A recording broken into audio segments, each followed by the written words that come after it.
certainly see a very bright future for the Mulatos district. We have operated there for 20 years now, and we've done some really tremendous things. It started with a relatively small deposit, which we call the Estrella deposit, and then over time, with the improvement in the gold price, we were able to expand the operation.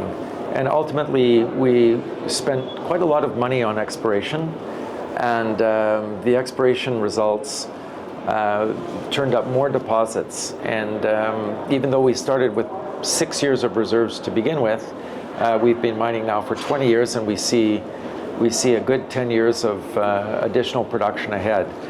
We work with the local community. We have strong support from the local community, also from the state government and federal government. From that point of view, I think that project has a very bright future. Well, we're very hopeful. As you are aware, we received a permit to further extend production at Mulatos. We've more or less come to the end of that phase where we're producing gold from open pit mines. In total, we probably developed 4 of those. Now we're transitioning to underground mining. And we were successful in obtaining that permit. Very thankful that we have it, because it means that we'll just have a smooth transition from open pit operations to underground operations.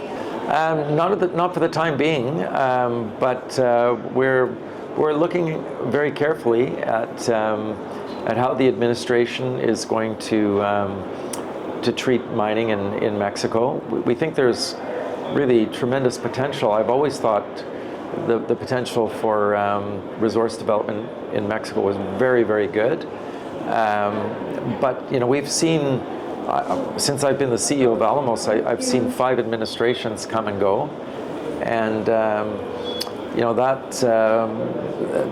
from time to time we've had very strong support, certainly at the beginning, and then we've seen that support sort of wax and wane. I'm hopeful that we're going to see strong support for the industry going forward. And as the government gives us more signs that that's the case, that they want us there and they want us investing in Mexico, we'll respond. And I'm very saddened to see the current administration in the U.S. Bring tariffs against both Canada and Mexico. I think it's counterproductive. I don't think it's good for Americans.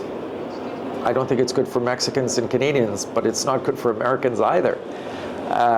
Will it bring Canada and Mexico closer together? I think that's a distinct possibility.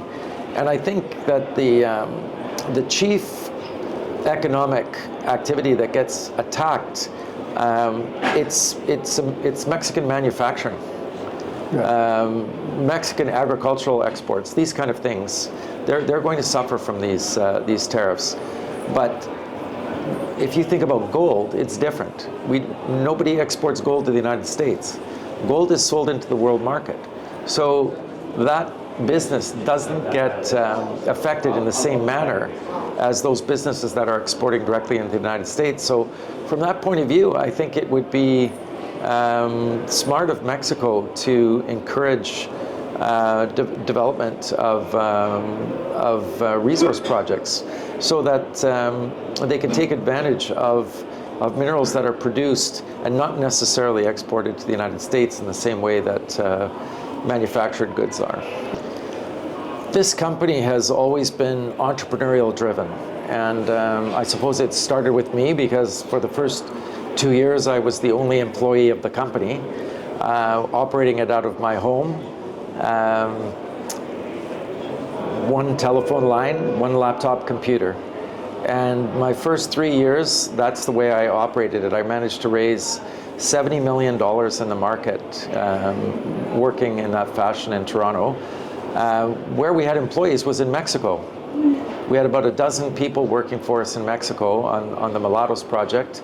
And I was virtually the only person up here in Toronto until about 2003.